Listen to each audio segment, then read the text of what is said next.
Welcome to my Best 11 podcast. Today we are joined by a winger, midfielder, maestro who once upon a time started his career at Tottenham and then was a bit of a journeyman. Some highlights of his career playing at places like Peterbrough, Leyton Orient, Southend, the mighty Luton town, amongst others. And I'm sure we'll get to quite a few of the other ones as well as we go.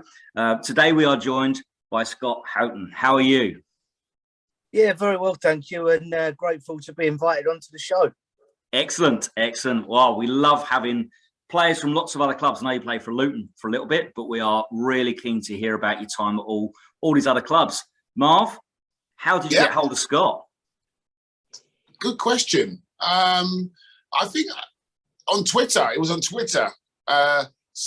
Scott was, we just spoke about it there briefly. It was only with the club for a year, but it just shows. I thought it was a lot longer than that because he was like a bubbly character who got on with everyone, and it was just great to see if we can get someone of his caliber on, because like I said, he was very honest, very energetic, very hardworking, but I'm a top lad who fitted in really, really well.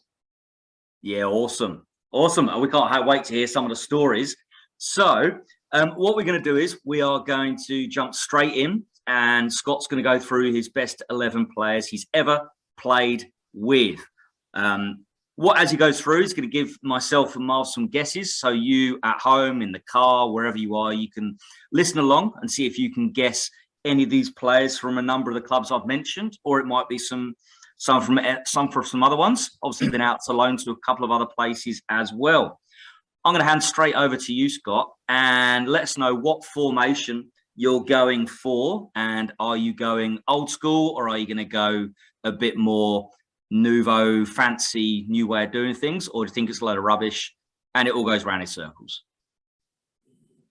Yeah, one thing I will say is that when I spoke to Marsh initially about this, Marv, that how difficult it's been putting 11 down on paper, really tough.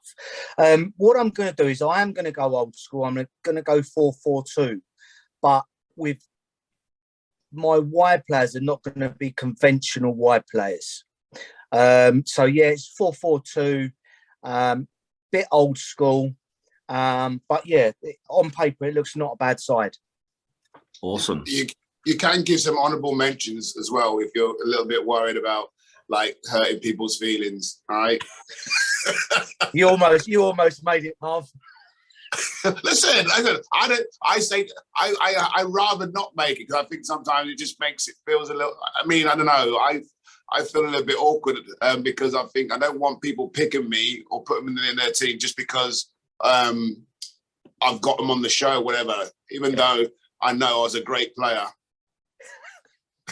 You were, mate. You were. But no, it's been difficult. There's a lot of players left out who are top players. But you can only go with the 11 you've got. Yeah. When you picked, obviously you picked players. We'll get into them in a sec. Did you pick players based around fitting your 4-4-2, or did you go 4-4-2 once you wrote down your list of players you've ever played with? Which way around you go? Yeah, it was more the latter. Because you're talking about, is it the best 11 you've played with, or is it the best 11 fitting in a team? Yeah. And I've gone with the former. So it's the best 11 I've played with, and then work with a system that will work around those 11. Awesome. Well, we'll get to a position. We'll start off with a position that's non-negotiable unless you're playing some sort of crazy formation. So goalkeeper, over to you. Yeah, so the biggest clue I can probably give you is I've known this lad for 37 years, and he's had the same barnet from the day I met him, and has still got the same barnet now. I'm going to go for, it?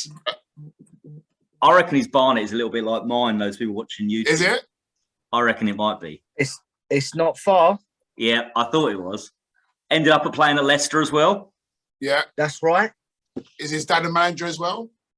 He was indeed, yes. Very successful. Go on, Andrew. Mr. Ian Walker. Yeah, yeah, yeah. Walks was sensational. I mean, I must admit, at this time, it was a battle between Ian and Jimmy Walker, who was also an excellent goalkeeper of the same name. But I've opted for Ian. I had several years at Spurs with Ian, and also within the England youth ranks for many years, and he was a top goalie. Yeah. What made him different? I mean, other ones I've got written down here are people like Mike Salmon, Craig Forrest, Dorset. What made him different? Or is it also a bit of a personal connection as well, coming up through the ranks with him? Yeah, and I think that's it. But also around your dressing room, you've got to have a lot of characters. And Walks was certainly a character. I mean, he was one of those that, you could do shooting practice for an hour, and for 50 minutes, nobody would score a goal. And then he'd let one in, and then his world would fall apart, and the toys would well and truly come out of the pram, and there'd be balls flying around the training ground. And, he just had that, he really wanted to go through the whole session without conceding a goal. I think most goalkeepers have a little bit missing because they all seem to be that way inclined. But Walks, for me, out of all those that I've played with, and you've mentioned a few, really, really good goalkeepers, but just had that little bit extra.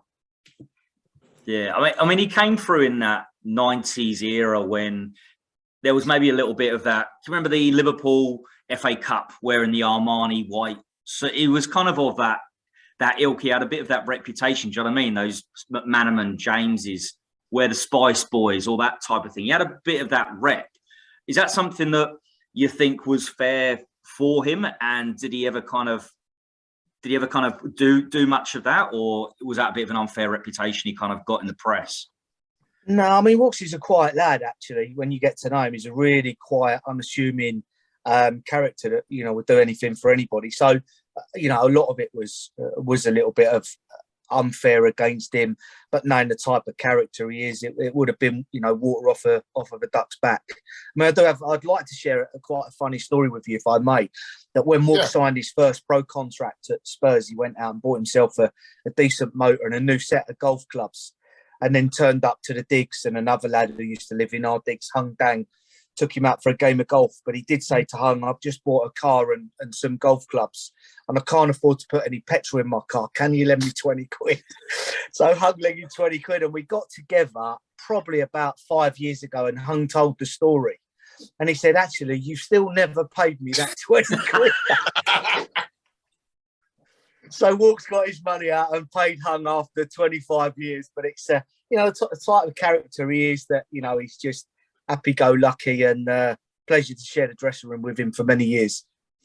Beautiful. That's fantastic. Go on then. What motor did he buy with his first paycheck? Do you remember? I think it was a Mercedes of some sort, and he put a personal plate on it. A Mercedes? Yeah. And a personal plate? Black Mercedes. I'm pretty sure he got rid of his Renault 5 and bought his Mercedes. And I remember it being like part registration save. Don't quote me on that. But he certainly went for it. I thought you were going to say something like a Ford Fiesta, or you know what I mean? A Mercedes, yet you can't put petrol in it. Yeah. I don't think, in fairness, I don't think it was a brand spanking new one, Marv. But it obviously cost him enough that he couldn't fill it. Oh, that's brilliant. That's awesome. So we got Ian Walker in goal. Right or left back? Which one do you want to go with? So I'm going to go for left back. I'll probably want Marv to keep quiet on this because he probably will know through our conversations who it'll be. But this is a lad who I played with at the back end of his career, but he was still absolutely phenomenal. He's a European Cup and Super Cup winner.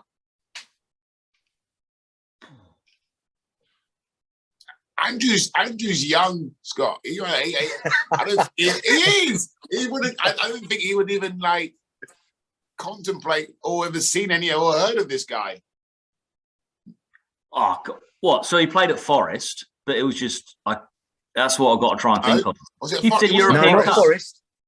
So Villa. Yeah, you're on the right track. No, I'm out then. Go on. Colin Gibson. Absolutely. What a player and what a lad. Man United, Leicester, Villa. And where was he? Where was you with him?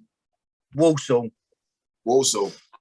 So, yeah, we joined at similar times in the 94-95 season. That's where I went from Luton, and we ended up getting promoted that season. But absolute phenomenal player, really good influence in the dressing room. Quite sad that he's recently been diagnosed with dementia, which we are finding certainly a lot of the players from that era and beyond are struggling with. But I still keep in touch with him. A fantastic lad, and I don't think there was any time, during the day of a training session that he wouldn't mention that he actually had a European Cup winner in his office. I mean, you prefer playing on the left, didn't you, Scott? Yeah. I don't know what it was, and it's a psychological thing. But I played a lot of my career on the right hand side, but was never very comfortable playing there. So I preferred to play on the left. I'd like to think of myself as being a naturally two-footed player, so I could go both ways. But I just felt far more comfortable playing on the left hand side. Yeah. And going back to I'm sure you'll mention it later on, your youth days. Why Tottenham? Was there a few clubs you were like growing up? I mean, when you was coming through the ranks, I don't know if you was playing locally for the district, or I don't know. I mean, how did that come about? Yes, I mean, I played for my local club, Biggleswade, as a centre forward as a youngster. And I got picked up. Trevor Hartley picked me up first. His lad who's the same age as me, was playing for Amptill. So Trevor invited me along to Luton, and we trained in the car park at the back of the ground. Trevor and John used to take the training. Probably you will remember them, Marv, from your days. That was the norm, Scott. That was the norm for me. The car park. Yeah. On a Wednesday evening it was, to start off with. Yeah, so it was the same, and then I obviously went along at the same time to Arsenal, and I was at Arsenal at the same time, so trained at both clubs. And actually, the reason I went to Spurs was David Pleat. Pleat had phoned my mum on the morning that he went to Spurs and said, "I'd like to take Scotty along to Spurs with me," because obviously he'd taken an interest in my career ever since I was 11. And we met up with him and made the decision that we were going to make the switch across North London. So Arsenal were going to offer something, were they, or did they? Yes. So I mean, it was a thing at the moment that they were quoting pro contracts and a bit of a financial incentive as well. So yeah, it was quite nice to be wanted at that time. Yeah. Our interest, are you coming through the youth ranks? I know you mentioned David Pleat. Does it make a huge amount of difference for you as a young player thinking George Graham, David Pleat?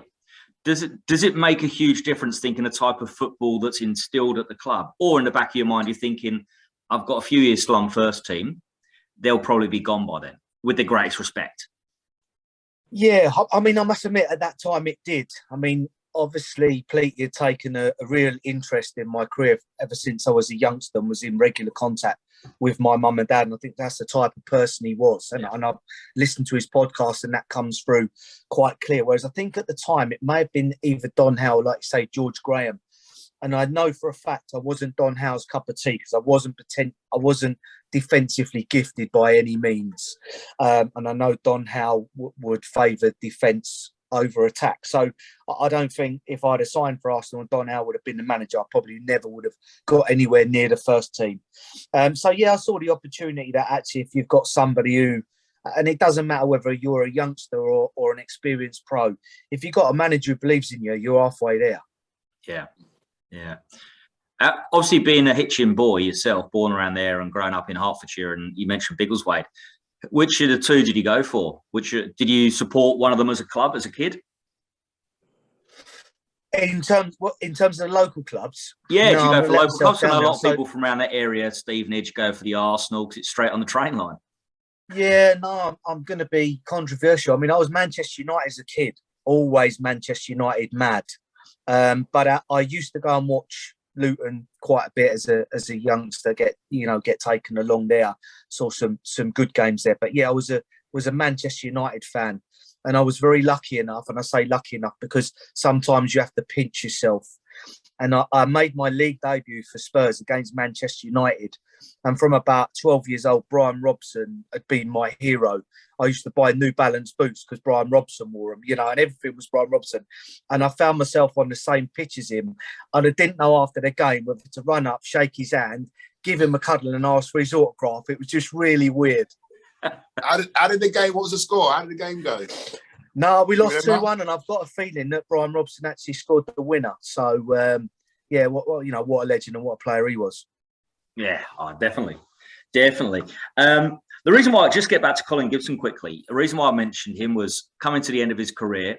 You're obviously the left-hand side.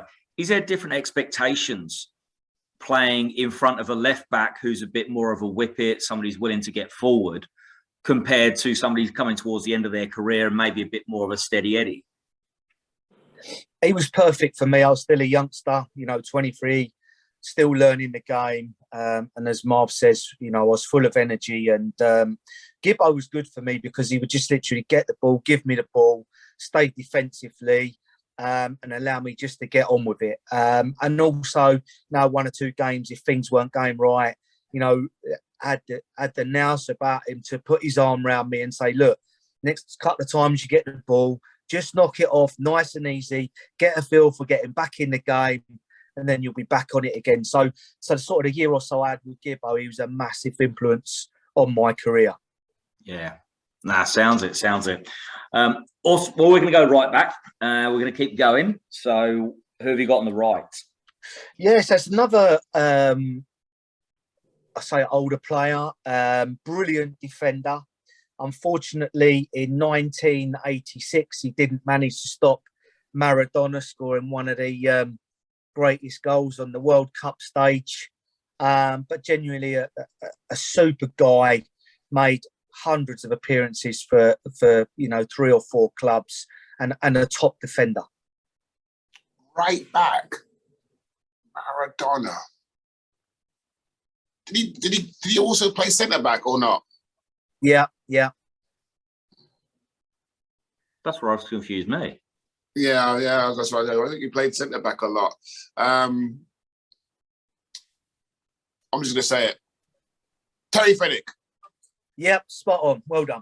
I didn't know. I didn't have him as right back for England. Yeah. The majority of the majority of his career, I think he did play as a centre back, but certainly when I was in the first team squad at Spurs, he was playing right back, but he was just, when you talk about defensive players, he was a terrific defender.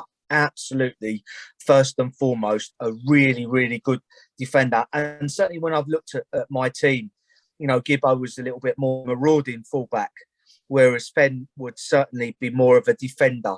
So as well, looking at a little bit of the team, the foil of your fullbacks, Fen's in there at right back. Also, he weren't the biggest, but I tell you what, he was phenomenal in the air. It's maybe 5'11" or 6 foot, but there weren't many people who beat him in the air. Yeah.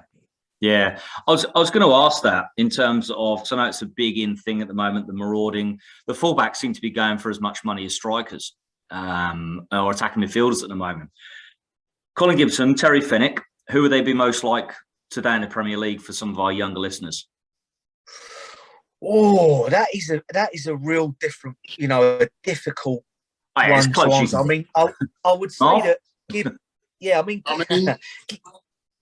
Gibbo in his day would have been, like any marauding left wing back in the Premiership at the moment. Yeah. So you're talking Andy Robertson, Kieran Tierney, those type of. Yeah. 100%. 100%. Whereas I would probably struggle to put Fen in. I mean, if you looked at that, Fen would probably slide in as a right side centre back in today's game. Yeah, I probably agree with that. Yeah, definitely.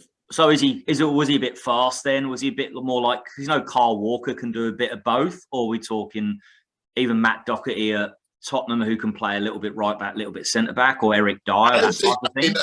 Scott could answer it better because obviously he played with him. I didn't think he was explosive like that. He was, he wasn't slow, but he wasn't lightning quick, if that makes sense. But it's probably like his reading of the game was probably the best asset for him. Yeah, right. No, spot on, Marv. You've got that. He would make up 2 yards of pace with his brain, no problem. That's why he played for England. Absolutely, yeah. Well, it is because you don't need the pace all the time. If you can outthink the person, you don't need to worry about the pace. Yeah, no, I agree with that. Nah, awesome. So, centre-backs, either way, whichever side you want to go. Right, so I'm going to go with left side centre-back.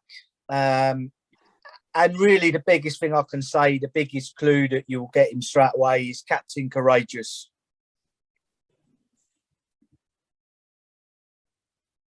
For which club? Oh, Tottenham. Oh, there you go. Is it Tottenham? So I'll tell you, he's also got a UEFA Cup winners medal. UEFA Cup.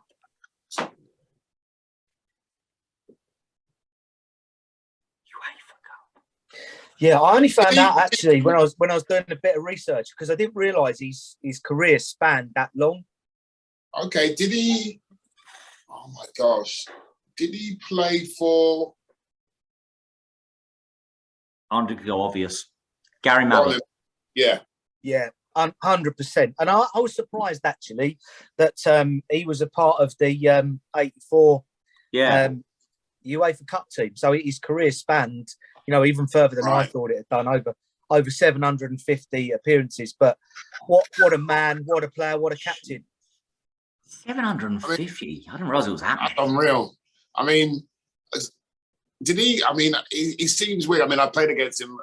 Quite a few times, but he just looked like one of those players. I never saw him get angry or lose his temper. It's weird. And then he's a centre back. Yeah, no. Do you know what? The biggest compliment I could give him is he is the most gentlemanly like player out of the hundreds and hundreds that I played with. He is the biggest gentleman out of the lot, absolutely impeccable on and off the pitch, and actually a real leader. And I don't know what the right word would be, but if you're looking at somebody who you want to look up to for the young generation or what have you, that is Gary Mabbutt. Even back in the 90s, with all the cultures around the 90s, Mabbutt was the most professional of the professional. Not only that, he was a diabetic as well, wasn't he? So he achieved what he achieved, against the odds. Right. Yeah, I didn't know that. Did not know that at all. Yeah. So you coming through, what advice? What's the nugget of information you remember about that Gary Mabbutt maybe gave you as you were coming through as a youngster at Tottenham? Did he give you one thing that stayed with you? He did, and unfortunately, I never really took much notice of him. I wish I had. What he used to say to me, Scotty, you can't be a 9 out of 10 one game and then a 2 out of 10 the next. You've got to be consistent. The minute you get 7s and 8s on a regular basis, you'll be playing in this first team every week. But if you remain at a 9 and a 2, you're never going to, be anything other than a squad player at best. And he was spot on. And it was probably later on in my career when actually that hit home and I thought, do you know what? If only I'd have been like that, as opposed to real up and down, that would have made a huge difference to my career. Yeah. No, I don't think he took that personally that you didn't listen. Like I said, many players probably trying to speak, and I think what. Listen, in the nicest way, the sort of character you was is just like you were just. I can't explain it. You sort of like yeah, but he wasn't listening. He knew he wasn't listening because he was just so het up sometimes. You know what I mean? And so like feisty, like all right, sort of thing. So I don't think he took it personally. I never. No. I think you're spot on, Mark. Oh, you play. You also you mentioned your England time. What playing a little bit for England? How did that come about? Yes, I went to the FA national school at 14, up to Lilleshall, and had 2 years there. And then played pretty much in England youth sides right from under 15 up to under 20 level. Finished off playing in the World Youth Cup in Portugal in 1991. Unfortunately, that didn't transition into an under 21 cap, which was a real shame. But yeah, I had a really good maybe 6 or 7 years representing my country at youth level. So that was a marvellous experience. Yeah. What was that like? Because obviously you probably came through, because the age groups, with the same batch of players, I assume, where there's a few ins and outs, but the same group of players coming through. Was that nice to see everybody grow and some of them kick on, but sad to see some of them fall by the wayside as well?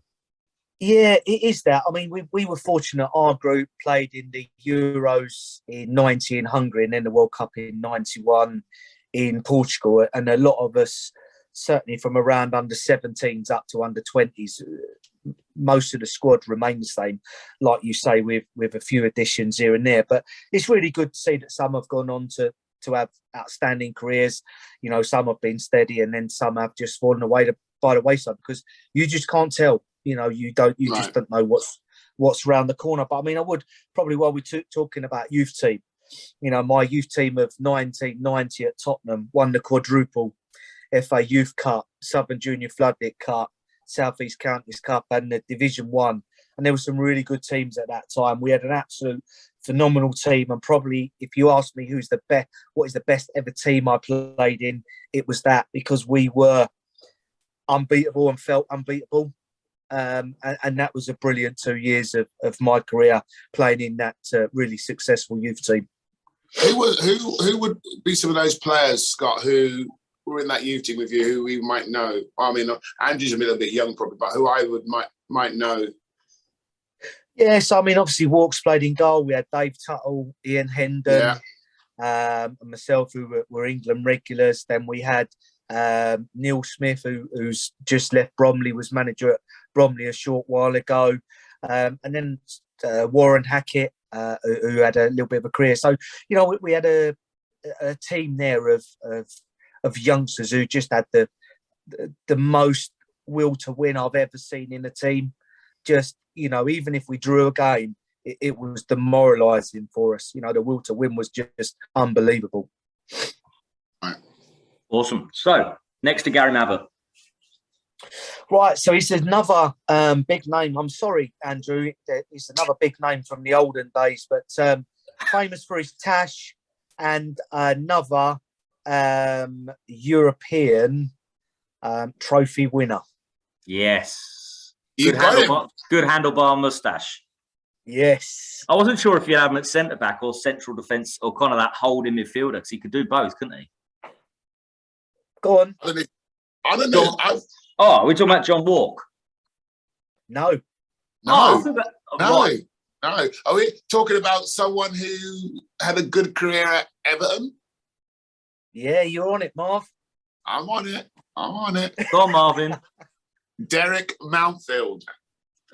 Yes, big Derek. He the first day he came into the dressing room, he still had the moustache from the 80s, more like Magnum than anything else.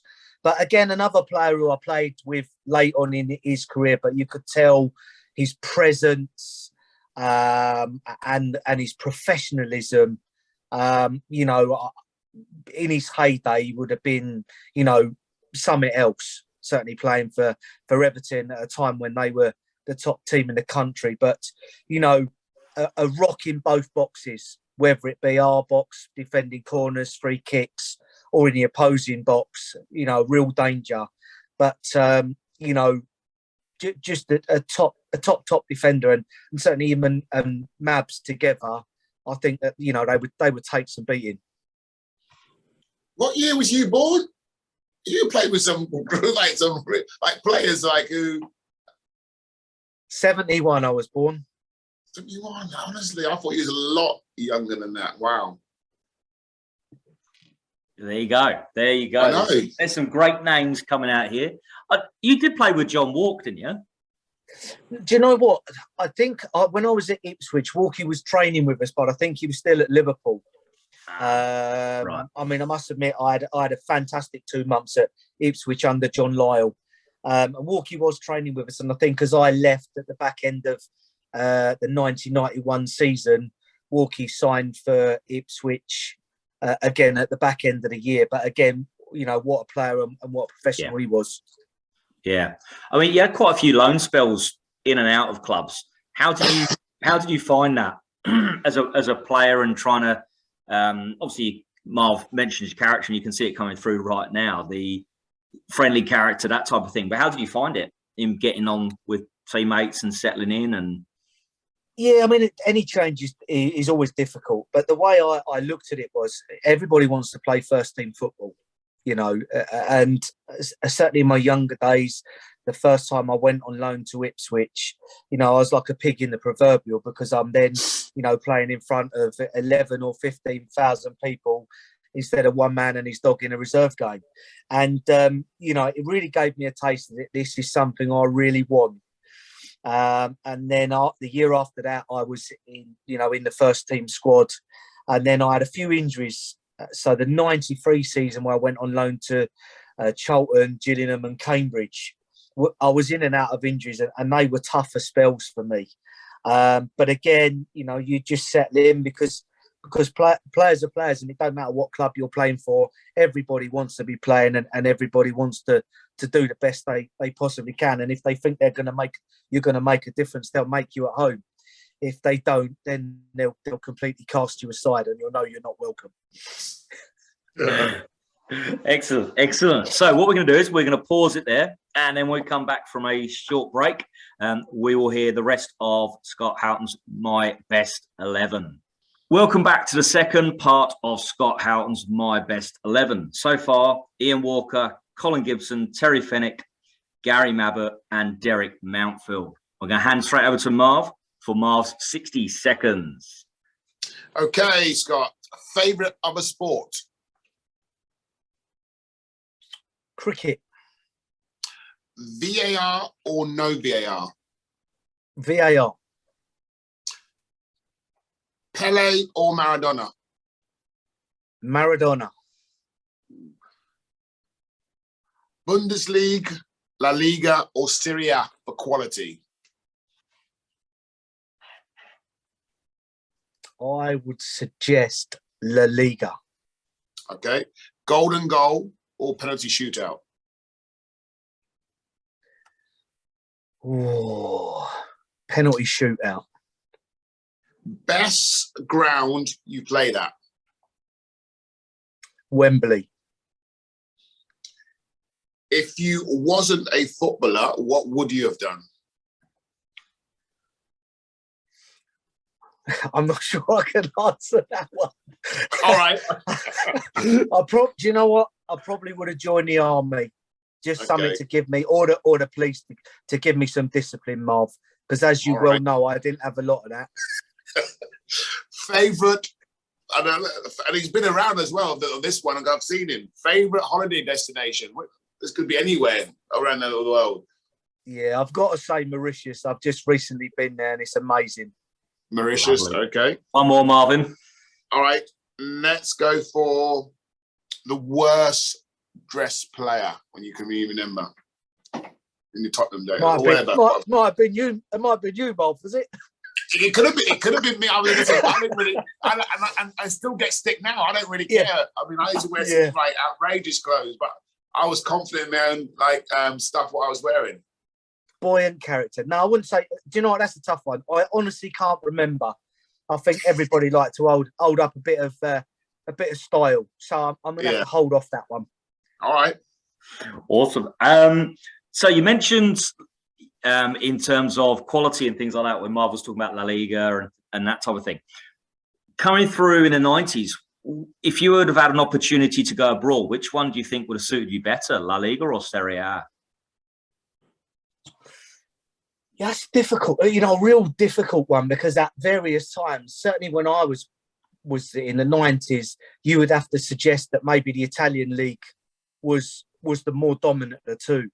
But certainly I think over the last 15 or so years, with Ronaldo at Real and Messi at Barcelona, it will be hard to argue that, for the last 20 years, other than the Premier League, that there's anything that tops the Spanish. But which one would have suited your game style better? If you could have transferred to one or the other, got same money, take out the fact that one's more beautiful than the other, whatever, but which one do you reckon would have suited your style?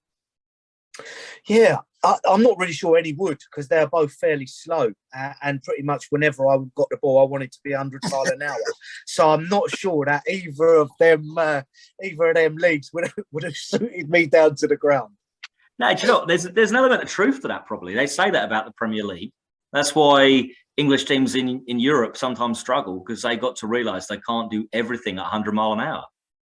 Yeah, I mean,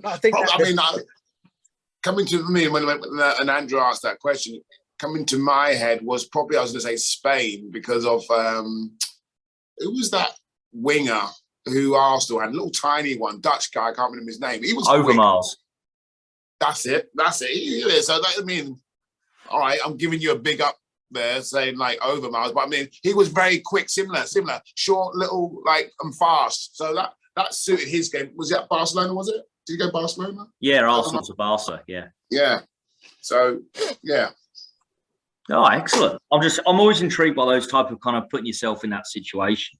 Just going to ask you as well. You speak about obviously now what you're doing, a bit of police work, that type of thing, but being part of a team.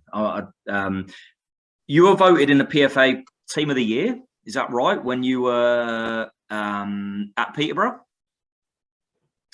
Yeah. I don't know if it was maybe 97, something around 97, that time. 98. I'm just intrigued by, as a player, that season, was that a bigger honour than, say, when you went up in promotions or got to cup finals, that type of thing? Which one did you see as a bigger honour, as the team or the individual? Or, I know you might give a political answer, but always worth a go. Yeah, I'll tell you the absolute truth. I mean, the biggest achievement was clearly winning promotion with Walsall, because that is the pinnacle. It is about teamwork, and I'm not belittling anything. And the fact I got in the 97 Team of the Year, I was slightly embarrassed, because I spent a lot of my career in the lower leagues, and there's no two ways about it. I underachieved in my football career by a long way. So, to make a Team of the Year in 97, and that's no disservice to anybody else who made that team. But if I'd have had a better attitude and a better work ethic, and more professionalism, then I probably wouldn't have made the Team of the Year, but probably would have been playing in a lower level Premier League team or a Championship club. Yeah, no, I'd agree with that. So do you? Oh, sorry, Andrew. No, I was going to say. Yeah, go on, sit back. No, you go. I'll sit back. Go on, Marv. No, you go. Do you look back now and do you look back now with regret or happiness on your career then, after you just said that? Yeah, there's a little bit of both. That I can turn around and say that, I was a professional footballer for, however many years, 15 years or whatever. And it's every boy and girl's dream now to become a professional footballer. So I was lucky in that. But, I was given a lot of ability and pace, and I never fulfilled it. And that was purely because of attitude. And I always say to kids now, one of the most important things is you've got to have a good attitude. You've got to be fully committed, and you can't go around things, half-hearted. So yeah, there is. You've got to have that. And I know you love a story on here, and Marv may remember this day, but the first year I played at Luton, things didn't go particularly well. They started off quite well, but disintegrated fairly quickly. So at the end of the season of the 93-94, I spent the whole of the 6 weeks at Henlow Grange in the gym. Thankfully, Stephen Purdy had allowed me to use the gym there. So every day without fail, I was in the gym, and I got myself in the shape of my life. And I was right, this is going to be my year now. I've had not a particularly good year after leaving Spurs and going to Luton, but this is going to be it. I won every single pre-season race at Luton. That was very unlike me, because I'd always be at the back with a big cigar on, but realised that this has got to change. So I went back pre-season in the shape of my life, really were, really looking forward to it. And then come, the first training session, and there's a 23-man squad, and Cleety picks 22 players, and I'm the one player left out, and I was absolutely demoralised. I emptied 2 bags of balls out, booted them to every single corner of the training grounds, went in my car and drove home. John Moore phoned me later on in the evening, and I said to him, John, I've spent the entire summer training to get my head right for this season. I'm clearly not in Pleaty's fans. I'm not coming back. That's just, you know what, I find that really interesting, because you say that, he followed your career. Did that surprise you even more then, because you thought you were a Pleaty kind of player? I think I just undone all that in that first season. The inconsistency, an attitude again. I let myself down, quite badly with my unprofessionalism. And I think he probably had made his mind up that, this is somebody I don't really want in the dressing room. So it was probably a bit too late for me. So the work I put in was probably too late. Yeah. I mean, Marv, you may not remember that exact moment, but if you do, what would the other 22 players be thinking or at that moment if that happened?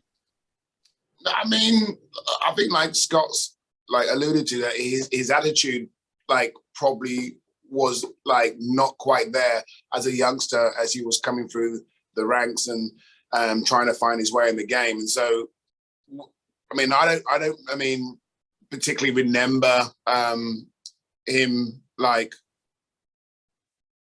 coming back and saying that he spoke about that he's been in. Because I mean, that's something he's probably might have kept to himself. But I do remember the outbursts, and it's probably something which he had quite a bit, if he's being totally honest. And so, like he says, probably with Pleaty, he probably had already made his mind up, because obviously, I mean, even though people can change, and he did change, and he went, like he said, to the gym every day, it's probably already ingrained in Pleaty's brain that, that he had already made his decision that he wasn't going to be part of his squad. Yeah. Oh, it's just interesting to hear it from both. I know we're not talking to Pleaty's a person you probably want to ask that question to, but it's always quite intriguing from another player in the squad's perspective of kind of, well, go on your way, or kind of how. And you probably had it from the other side, Scott, as well, when you later on in your career, when you're at Peterbrough, Walsall, those type of players, may not have seen that exact situation, but you've also been on the other side of the coin and trying to give some of those young players a bit of advice. Absolutely. And there is one thing. I mean, I spoke to Marv a while ago, and it's on my to-do list that actually I'd like to pick up the phone and speak to Pleaty and just apologise. I let him down. He put a lot of trust in me, and I let him down, and I know that he knows that, and I would like to offer an apology. For that. Now I'm a little bit older, wiser, a little bit more grown up, and you realise where you went wrong in your younger, wilder days. I've spoken to him, and he says that's fine. I mean, I did say to you, I mean, it's funny. I mean, but he thought it was something else. I mean, as we get a little bit older, he thought, he just wants to is it okay to give your number out, Gaffer? He goes, yeah, you can give my number out. He goes, he was a little bugger him, he was a little bit. He didn't really swear. I don't remember him swearing that much. He used to use these certain words. He goes, yeah, he was a little bugger him. He was very naughty at times, Marvin. Yeah, very naughty. Brilliant. Well, you can do that. You should pick the phone up. I'm sorry. You should pick the phone up to him, because I mean, every now and then, I know I speak to him. Johnny Hartson speaks to him, and I think he'd appreciate that. He loves having chats and talk about the old days. So you should do that. No, I will do. Excellent. Well, we're going to keep going with your best 11. Midfield. Where would you like to go, Scott? So I'm gonna go on the left. And I only ever played one game with this lad at international youth level. But the biggest clue I can give is he's a 2-time Champions League winner. 2-time?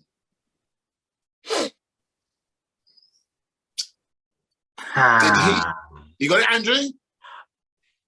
I reckon there's a little trick in here. Give me the club, Andrew. Give me the club. But he might. I'm just checking. Is there a trick when you said international level?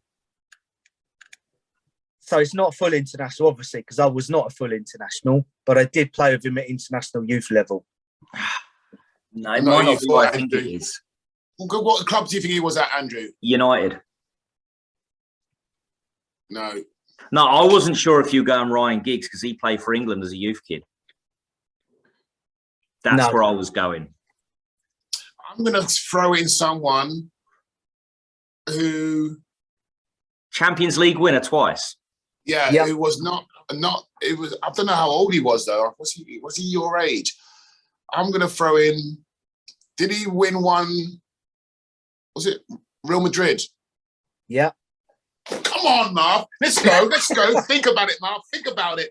Did he play for a team also in England? Red. He did indeed. Well done, Marv. Good Steve work, Marvin. Yes. Yes. Man. That's a great pull-out, Marv. That is. Very, very, very underrated. Oh, unbelievable. An Englishman in the wrong nationality shirt almost. Without a shadow of a doubt. If he'd have been Spanish, he'd have been talked about in the same breath as Iniesta and those kind of players. I mean, Maka came fairly late. I think it was under 19 towards under 20 when Maka came into the squad. But if I remember rightly, he may well have jumped our squad straight into the under 21s before he'd even played for Liverpool. But, just in and around the training ground, even then, I was lucky enough to train on a daily basis with Gaza, who was on a completely different level to anybody else. But I would put, McManaman, the couple of training camps I went with him to be in the same level as Gaza, just that little bit more than your standard of decent level top players.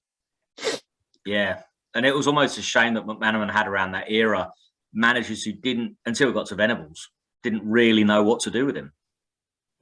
He's the type of player who you could build a team around. You'd build a team around him as opposed to making him fit into a team he was that good. Yeah. Obviously, I never played with him at club level, and at under 19, he was still growing.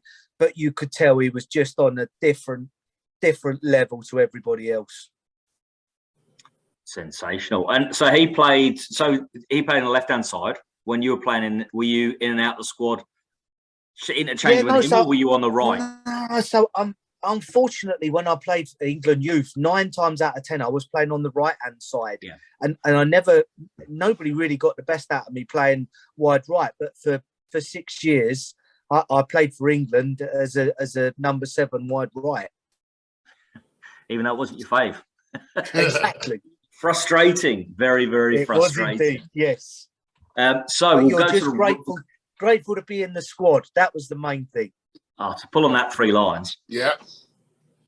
We'll go right-hand side. Right. So this is my only Luton player in the squad. Again, somebody who was most renowned for being a centre forward. But certainly when I played with him at Spurs, there's another clue. He mostly played either on the left-hand side or the right-hand side. But I'm going to put him in wide right.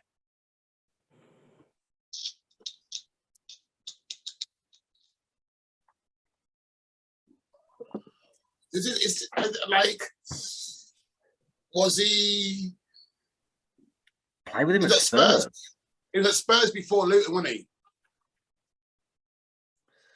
No, I think it's the other way around. No, the other way around. Didn't he used to play? Did he play for the red team? He did indeed. Yeah. Go on, Andrew. Paul Walsh. Yeah. Well done. I was thinking about. I think because of the age, I was thinking about the other Paul. Ollie. Paul Allen. Yeah, I mean, it was a really close run between those two. But, I mean, Walshy was just explosive, absolutely explosive. When he got on the ball, something was going to happen. There was no 2 ways about it. And I think, again, a really, really underrated player. Super touch, really quick, not the biggest, but really good in the air. I just don't think he got the credit he deserved. Nah, that was basically that whole Luton team didn't for the 80s. Yeah. Yeah. Until they, No, unless they left to go to pastures new, then they got the credit they deserved, to be honest. Yeah. Yeah. Yeah, because you play with him, obviously, while he was at Tottenham. But when he was playing more, you put him on the right-hand side. Is that where you think his best position is? Or when you play with him, that was his best position, rather than obviously it was a bit more forward. Yeah, if he played in today's game, he'd be a number 10 and he'd be a very good number 10, without a shadow of a doubt, just playing off the 9. I would suggest that, when I played with him, he did play predominantly on the left-hand side because we had, front two of Lineker and Jury. And Walshy just couldn't shift them two. But no, he played on the left. But I think for my team, if I didn't put Steve McManaman in there, it would be a bit of an injustice. So I've had to shove Walshy on the other side. So a bit like me, he didn't like playing on the right, but that's where he is for today's for today's session. Excellent. And little plug for those people who haven't listened to the Paul Walsh podcast, which we did with them a few seasons ago. When he asked the question, the same as you, when we said, Paul, remember this one, Marv? When we said, Paul, what would you do if you weren't a professional footballer? Remember what his remark was? It's funny. I can't remember. He goes, if I wasn't a professional footballer, I'd be fucked. So he took this about the same amount of time as you and then went, I'd be buggered. I don't know what I'd do.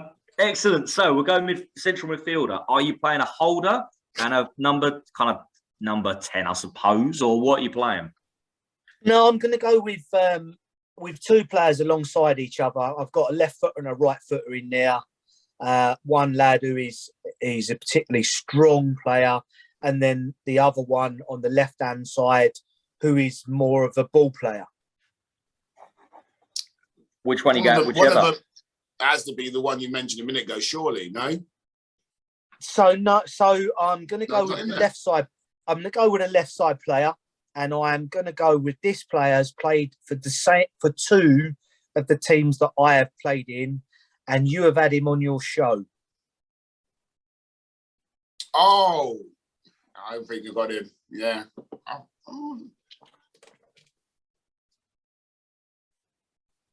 Andrew, he played. He is. I guess has he played for Everton as well?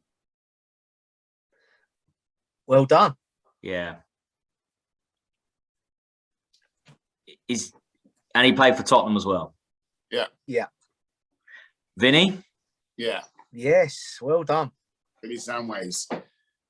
Good player. Very. I mean, if you were to go through a list of players you play with, a lot of fans wouldn't put Vinny straight in. So why have you put him straight in? I'm not saying you're wrong. Why have you put him in as a player? I mean, I think what you got to, don't underestimate the fans whatsoever. But Vinny, certainly at Spurs, a lot of supporters would call him Vinny Sideways because he just kept the ball. And actually, if you put him in today's game, he would get far more praise than he did back in the 90s, without a shadow of a doubt. Plus, we were playing on sand, beaches back in them days. I mean, White Hart Lane, there must have been 10 ton of sand on the pitch, so he wouldn't have had the luxury, certainly when you look at the bowling greens that the players play on these days. But he was just a superb footballer. Unbelievable touch. I mean, his right foot was for standing on only, but his left foot was like a wand. Short passes, long passes. He had a good engine, could put himself about. He took some really nice set play. So, I'll put Vinny in there because with the team I've got around him, I need a threader. I need someone who's going to thread that ball through and get the team playing. And I couldn't think of anybody better than Vinny to do that. No, I mean, like you said, I agree with everything you just said there, Scott. I mean, to come through. I mean, we played against each other in the youth, and then obviously going into the first team. But he broke into the first team at a big club, Tottenham, back in the day as a youngster. I mean, it'd be classed as a wonder kid today. I mean, in this day, I mean, to be breaking out into the team back then when he did at such a young age. Yeah, absolutely. I mean, if he was playing in today's game, I don't think there would be many teams that wouldn't actually put him in their team. When you certainly look at the way Pep Guardiola plays, he would have loved Vinny Samways. Yeah. Yeah, which is probably why Vinny was so successful in Spain. Yeah, indeed. Yeah. So, Vinny, who's next to Vinny? So next to Vinny is another centre forward turned midfielder, scored a cup final winning goal, and went for over £4 million in transfer fees, which, when you're looking at the early 90s, was a considerable amount of money.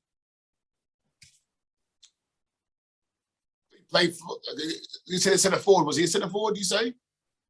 He started his career as a centre forward. Yeah. You got it, Andrew? It has to be, doesn't it? Did he start his career at Millwall? Oh, I don't know. Oh, Did he play for Forest? No. I know who you're thinking of. no, he's not. No, he can't play Okay. central midfield. No. What? He can play anywhere. No, I know that, but in this team, 4 million. It's Scott's team. I don't know. So I don't. I wouldn't. Manchester City.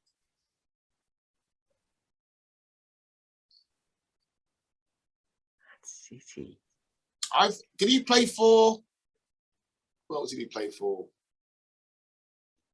Man City. Yeah. I think I know who else he played. Give me another club he played for. Liverpool. Yeah. Okay. And I didn't see. I would have thought that. Who did Mickey Hazard play for? No, he's not. He played for Tottenham, but you're talking about putting that as a Paul Stewart. That's right. Well done, Marv. Yeah. Still, he came to us as a centre forward. Very quickly moved into midfield and forged it. The midfield made it his own. But again, mobile, good in the air, really, really strong. And also, you need a little bit of toughness in your team. And that's certainly what Stewie gave the Spurs team that I was part of. He just gave it that toughness. He was I wouldn't call him a hard man, but he was the one that you looked for a little bit of protection if things were getting a bit rough. And obviously, what's gone on over the years, and to see, when I listen to him now, it's really sad. No, definitely. I know who you mean. I'm having a bit of a mare. I'm having a mare today, fans and listeners. I apologise. I wholeheartedly apologise, but I'll be back soon. So, strikers, we've got Vinny and Paul Stewart and Paul Walsh and Steve McManaman. Who have we got up front? This is really controversial because I've got two players who actually would probably never be able to play together. But Marv knows me. I like to be a little bit controversial at times. So I've absolutely picked two goal-scoring machines. And I'm going to start off with probably the one that is most obvious. And he is one of England's top 3 record goal scorers of all time. Can I have this one, Miles, so I can get one right? Yeah, go on, yes. Gary Lineker. Yeah, absolutely. Well done. Yes. I mean, it was funny because obviously Links was coming towards the back end of his career when I broke through at Spurs. He'd been a legend at Everton and Barcelona. And I remember a couple of times passing him the ball on the halfway line. And he just looked totally disinterested. And me as a 19-year-old lad, effing and blinding at one of the most famous players at the time to play for England and since to play for England, clearly didn't go particularly down well. But what I will say is that I learned quite quickly that, don't give him any hospital passes outside the box. But if you give him one inside the box, it's a goal. So how many times? So what was he like on the training ground? Was he obviously coming towards the end of his career? With you, was he guiding? Was he helpful, or was he? I don't actually remember him training much. I think he used to turn up to the training ground, go and have a bath, a bit of a massage, and then that was his day done. But he'd still turn up on a Saturday or a Sunday and get back full of goals. I think, to be fair, towards the back end of his Spurs career, he had that toe injury that haunted him a bit towards the back end of his career, which certainly when he went to Grand Passate in Japan. But even though he was probably in his 30s then, he was still extremely quick. Off the mark over 5 or 10 yards. And even in them days, I was fairly rapid, but I couldn't get anywhere near him over 10 yards. He was just electric.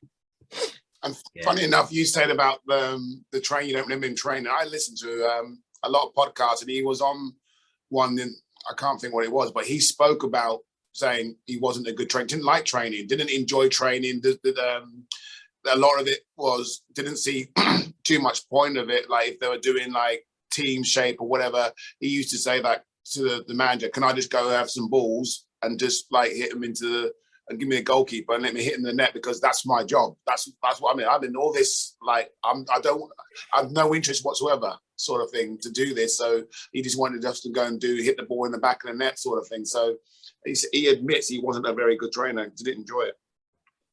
Yeah, but again, if he did train and we did any finishing exercises, you could almost put a blindfold on him and he'd still get the same result.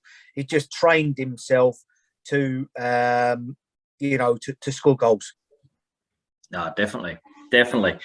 So you don't think he'd have gone down well with this tracking back thing that everyone's criticising Ronaldo for at the moment, that type of thing?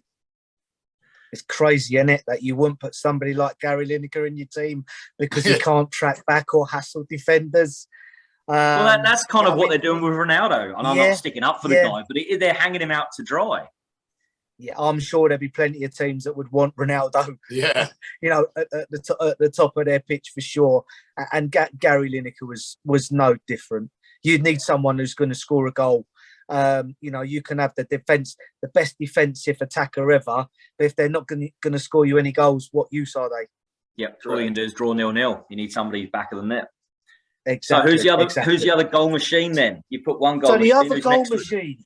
Yes, so the other goal machine. I played with this guy again for around 6 or 7 years. He must be in the top 3 leading Premier League scorers of all time. And certainly we played in our school cricket team together, and he was a phenomenal cricketer as well as a footballer. I reckon he started at Millwall, Marv. Yeah, no.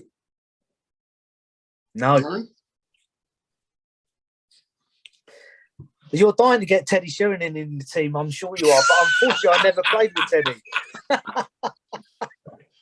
I think I played in one pre-season game with him for Spurs against Portsmouth. But no, unfortunately, he's not made this 11. Same, did you say cricket team, you say? We played in the same school cricket team, yeah.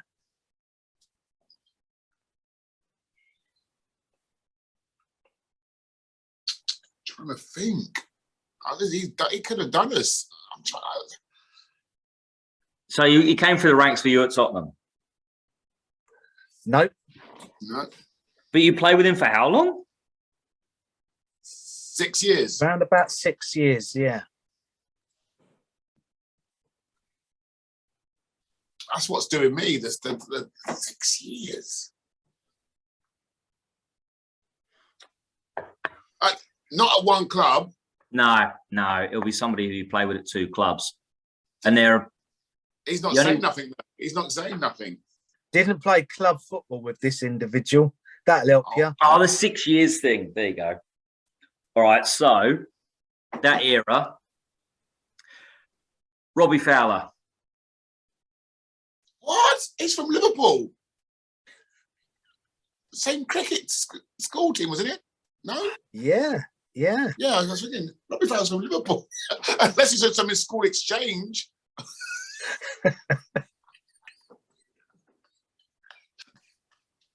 I can't think. He didn't play club football with him, did you? You said no.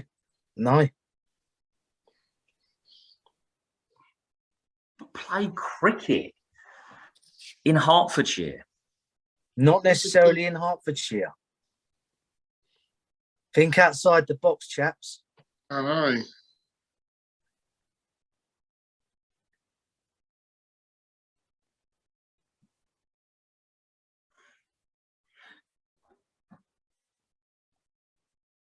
What? You could give us a clue. What club was he? Did he play? Does he play for? I know you didn't play, but what club did he play? Did he play for? He was probably most famous for playing for Manchester United. Oh, jeez! Don't try and I can dig this one out. Oh my gosh!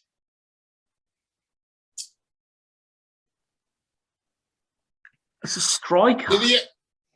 Did he have a bad injury? Break his leg really bad for United. No, I'm not sure. Did he? Okay, did he play for Luton as well? No, I don't think he did. But what I will say is he must be maybe in the top 5 of the Premier League's all-time leading goal scorers. He must be up there. Top 5, okay. The only United player that would be up there, no, it's not going to be him. Did he also play for Newcastle? He did indeed. Well done, Andrew. Really? I don't know if I'd ever see Andy Cole with a cricket bat in his hand. Oh, mate, he was incredible. Was he? Yeah, Well batsman done. and bowler. Yeah, batsman Wow. and bowler. In fact, I think his dad was That's a really... real good one, Scott. I like that one. Yeah, That's a good one. yeah. That's a real good trivia one now. His dad was very disappointed that he took up football and not cricket because he was a massive cricket man.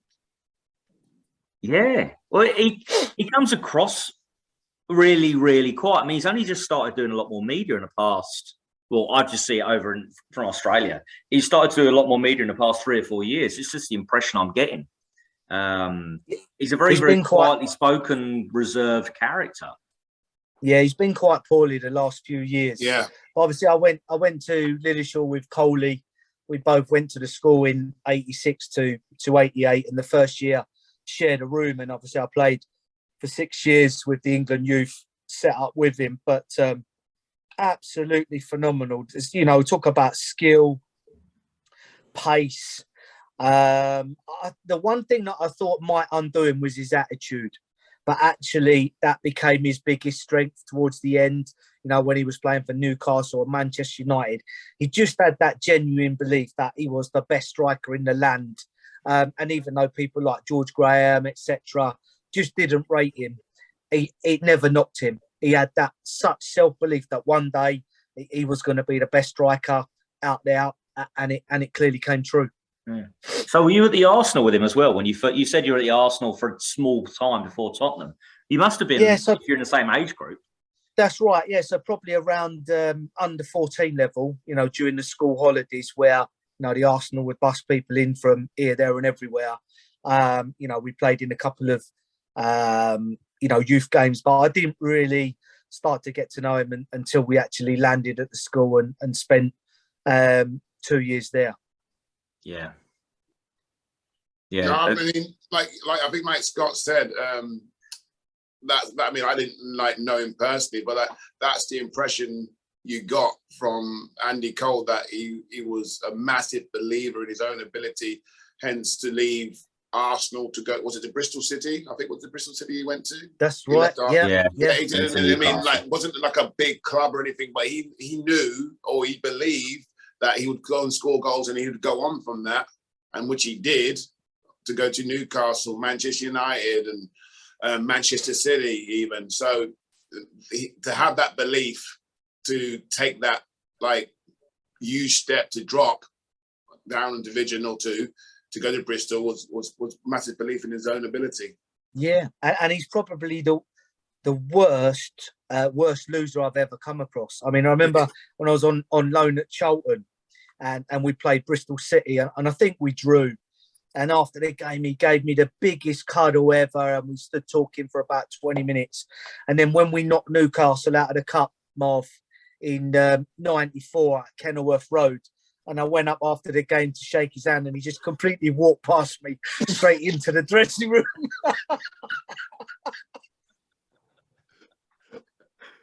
Oh, that was an amazing team. What was it like to be part of that team? I know we've spoken about it quite a bit on the pod. What was it like to be part of that Luton team in that and the squad in that time? Well, I mean, when we and Marv played, certainly when I played with Marv, the '93-'94 season, there were a lot of young players, but, it was a real good balance, of some older heads, the likes of, Trevor Peake, Kerry Dixon, David Priest, God bless his heart, who was very close to getting in my team. I think had Vinny Samways, that Priestley would have gone in there, instead of Vinny. But, and then there were some really good youngsters, Johnny Hartson, Kerry Hughes. I think it was a real shame. I'd have loved to have stayed there for another season because I really could see that team, blossoming into something really good. But unfortunately, with most clubs, to make ends meet, you've got to sell your players. And obviously, Johnny Hartson moved on, Kerry moved on, Scotty Oakes, and one or two others. And that's how clubs survive these days. No, definitely.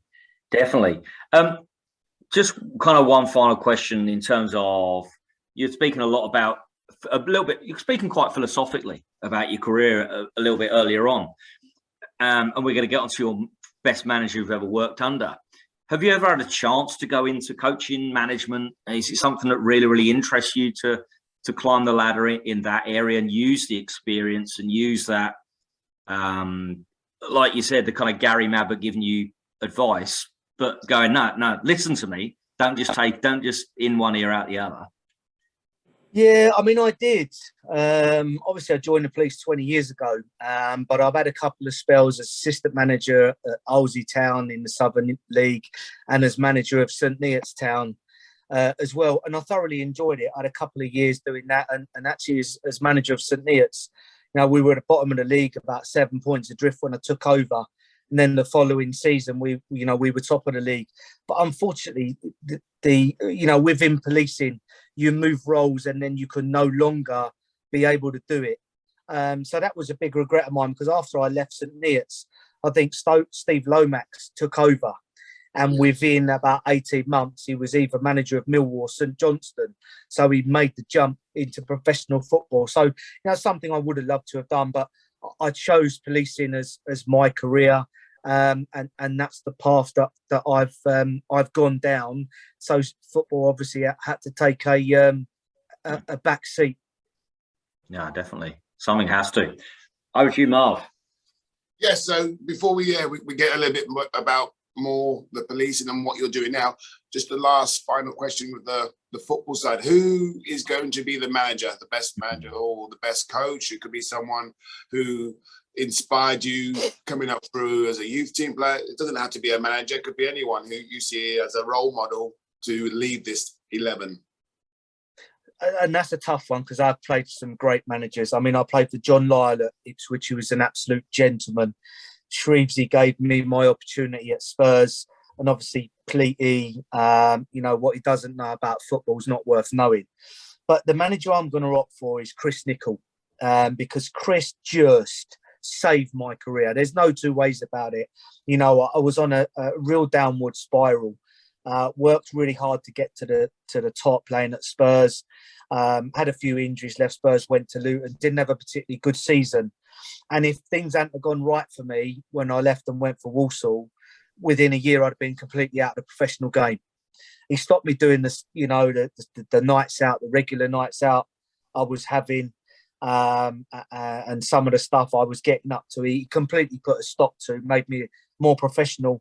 And I'm ever grateful for him because I think had I not have had Chris Nicholl, then probably at the end of '95, I would no longer been a professional footballer. So I'm very grateful for Chris. And Marv, you talk about Pleaty saying I was a bugger. Unfortunately, Chris has got dementia quite bad, but I went up to a charity event last year and I was talking to his daughter, and his daughter said that unfortunately Dad can't really remember anything. And I went over to Chris and shook his hand, and he looked at me and he had a glint in his eye and he smiled and he said to me, "I remember you. You were trouble." So he does, you know, he does still remember someone. But yeah, I was trouble. But, you know, we had a successful team led by an unbelievably strong manager. Yeah. Fantastic. Keep going, Marv. Yeah, so just for all those listeners, you've alluded to it a little bit about what have you been doing? What are you doing now then, Scott? And what have you done since you've finished playing? Yes, I ran 2002. I was playing at Stevenage under Wayne Turner. I love Wayne to bits. He's always been, you know, a great lad from my time at Luton, and then took me to Stevenage. But I just knew I'd come to the end of my career. I fell out of love with the game, and it was time for a change. And policing, you know, is something that gives you discipline and a career for a long time. And I just thought that I could give something back. And the honest truth was I wanted to make a difference. I'd underachieved in my football career without a shadow of a doubt, but I was given an ability that I never did anything with.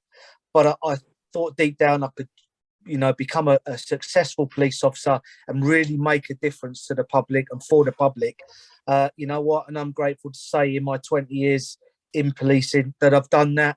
I've certainly had a better career in policing than I did in football. I wasn't the most gifted at school, far from it when I attended. But I've really dedicated myself as a police officer, really tough job. And I take my hat off to, you know, the 140,000 cops out there. It really is a tough job, but it can be rewarding. And I've had 20 really good years in policing. No, I mean, again, I think it's fantastic that you've gone into that role. And if anyone would have said to me, "Oh, look, try and guess Scott Houghton's profession now since he stopped playing," you would never have guessed it. You would never have guessed it. So that's a great testament to you. That, I mean, how you've thought about it and gone down that route and stayed in this profession, still in this profession for the last 20 years. So congratulations. Yeah, thanks, Marv. Yeah, definitely. Well, it was so great to hear from you, Scott. Really, really appreciate you giving up the time. And that was Scott Houghton's My Best 11. Thanks so much.